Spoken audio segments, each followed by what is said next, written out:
एमती नुआ नुआ वीडियो देखापी आम चैनल को सब्सक्राइब कर दिंतु पाखर थी बेल आइकन को दबाई दिंतु। बंधुगण आम आज एमती किसी कथा जाना यह शुंघा मात्र झील मैंने पागल हो जाती। तो बंधुगण चलते जाना परफ्यूम और डिओर सुगंध क्या निज आड़ को आकर्षित कर एक मध्यम होता है।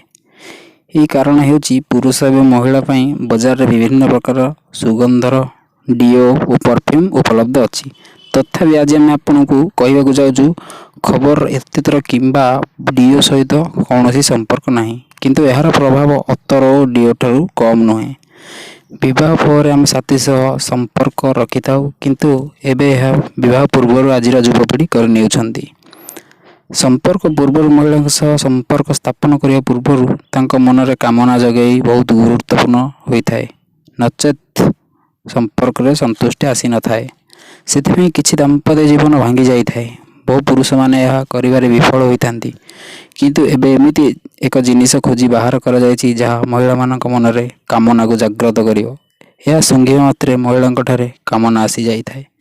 तेबे चलंतु से विषय संपूर्ण रूपे जानिबा।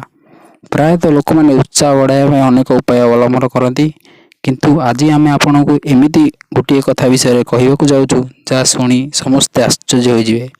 हावाई द्वीपर एक छतु मिला जार गंध महिला को संपर्क कर काम करें। हावाई आग्नेय पाददेश में बढ़ुवा यह छतुगुड़िक गत 15 वर्ष धरी अनेक वैज्ञानिक मुंडबिंधार कारण पलटि।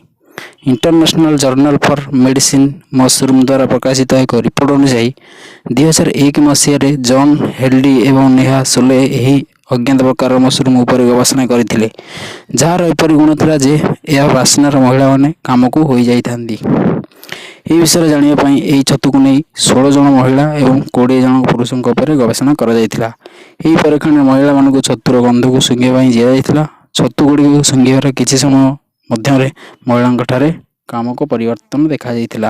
यही 16 जन महिला मध्य 6 जन महिला ठारे काम संपर्क भावना अनुभूत हो जाइथिला। जदि आम लेखा